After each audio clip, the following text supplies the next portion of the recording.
अभी मैंने हमारे हरियाणा के डीजीपी साहब की एक प्रेस कॉन्फ्रेंस देखी, जिसमें कि जब सिक्योरिटी को लेके पत्रकार साथियों ने प्रश्न किया तो उस पे डीजीपी साहब ने जो स्टेटमेंट दी, मैं उससे बिल्कुल संतुष्ट नहीं हूँ। उसमें डीजीपी साहब ने कहा कि जिसने मुझे कॉल करके गाली गलौज करी वो मेरा पुराना साथी था। बिल्कुल गाली गलौज हुई। देखो, आधी रात को 2 बजे किसी का कॉल आए और कोई आगे से इस प्रकार से अब्यूजिंग लैंग्वेज इस्तेमाल करे तो स्वाभाविक आगे से उसे उसी हिसाब से उसी की भाषा में व्यक्ति जवाब देगा। मैंने भी दिया और उसमें मुझे पहले पता भी नहीं था कि वो शख्स आखिर बोल कौन रहा है। 2-3 कॉल आई, तीसरी कॉल में जाके जो है मैंने वो रिकॉर्ड किया कि आखिर ये इंसान है कौन।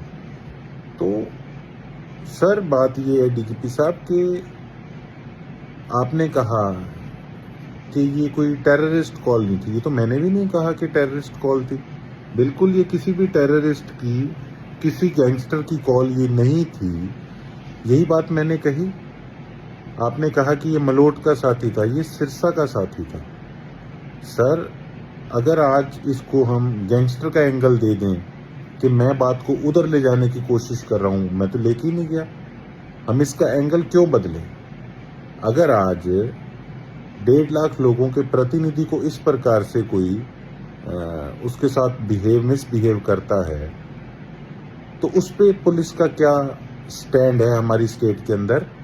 सर, हम ये जानना चाहते हैं कि अगर एक एमएलए के साथ इस प्रकार से बिहेवियर होगा तो आम आदमी को तो कोई किसी को भी कॉल करके कोई कुछ भी कही जाए। क्या ये सीरियसनेस हमारे पुलिस प्रशासन की, हमारे लोगों के प्रति है? चलो, वो तो साथी मेरा पुराना था, कोई हम में विवाद नहीं था।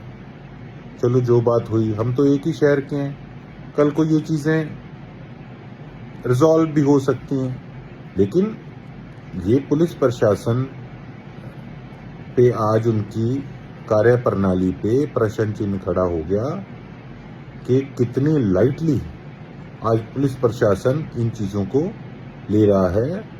और क्या इस प्रकार से हमारा हरियाणा प्रदेश के लोग अपने आप को सुरक्षित महसूस कर सकते हैं? और अगर कल को इस प्रकार से कोई किसी के साथ बात होती है तो उसकी जिम्मेवारी फिर किसकी होगी? मैं अपनी बात नहीं कर रहा कि अगर किसी के साथ भी इस प्रकार से कोई बात होती है तो क्या हम उस चीज़ की वेट करेंगे कि अगले का किसी का नुकसान हो तो उसके बाद फिर कार्रवाई की जाएगी? तो इससे पता लगता है कि आज हम सीरियस होके इन चीज़ों पे पुलिस प्रशासन अपनी कार्रवाई नहीं कर रहा।